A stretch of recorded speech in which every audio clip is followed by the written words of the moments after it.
il y a de nombreux aspects qui couvrent l'ensemble du conseil de Dieu, ou de ce qui est appelé le mystère de l'Évangile, le mystère ou le secret de la bonne nouvelle. Un secret, ce n'est pas quelque chose qui se trouve à la surface. Vous devez descendre plus profondément pour trouver un secret. Ça signifie qu'il y a dans la bonne nouvelle de Dieu quelque chose qui a une très profonde signification. Si Dieu a un secret, vous pouvez être sûr qu'il ne s'agit pas d'une affaire de peu d'importance. Non, non, c'est quelque chose d'immense. Et un des aspects de ce mystère, de ce secret ou du conseil de Dieu, c'est le mystère des conseils éternels. Quels sont ces conseils? Nous devons bien sûr parler le langage des hommes, mais nous ne devons pas essayer d'entrer dans de tels concepts avec notre compréhension et notre connaissance. Nous ne savons pas exactement comment cela est arrivé, mais ce que nous savons comme un fait, c'est qu'avant que le monde fût, Dieu est représenté comme tenant un conseil en lui-même.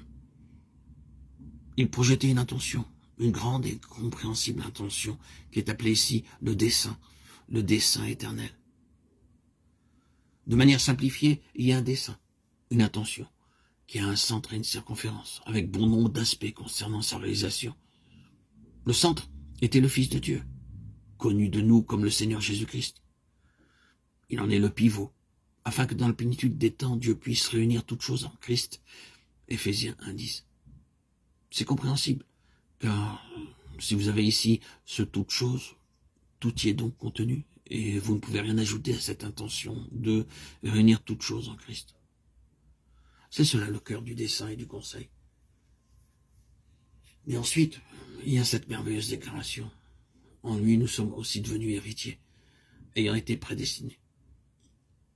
Et ces paroles ont alimenté tant de controverses. Il nous voyait, il nous possédait.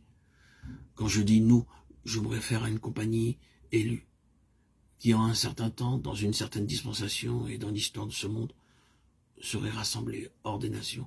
Il voyait par avance chacun d'entre eux. Or, c'est cela le mystère de l'Évangile, et cela va au-delà de nous-mêmes. L'imagination vacille, la déclaration semble tellement fantastique. Si les termes employés signifient quelque chose, ceux qui sont concernés par cette déclaration étaient individuellement vus par avance, préconnus, choisis en Christ, et préordonnés, et prédestinés. Ce sont des mots que vous ne pouvez pas maîtriser. Chaque membre de ce corps élu a été préconnu, chaque membre a été prédestiné. La prédestination n'est pas en relation avec le salut, c'est par rapport à cela que beaucoup d'interprétations ont fait fausse route. La prédestination est en relation avec un dessein spécifique et non pas avec le salut. C'est selon son dessein en Jésus-Christ que nous avons été préconnus et préordonnés pour être conformés à l'image de son Fils. Romains 8, 29.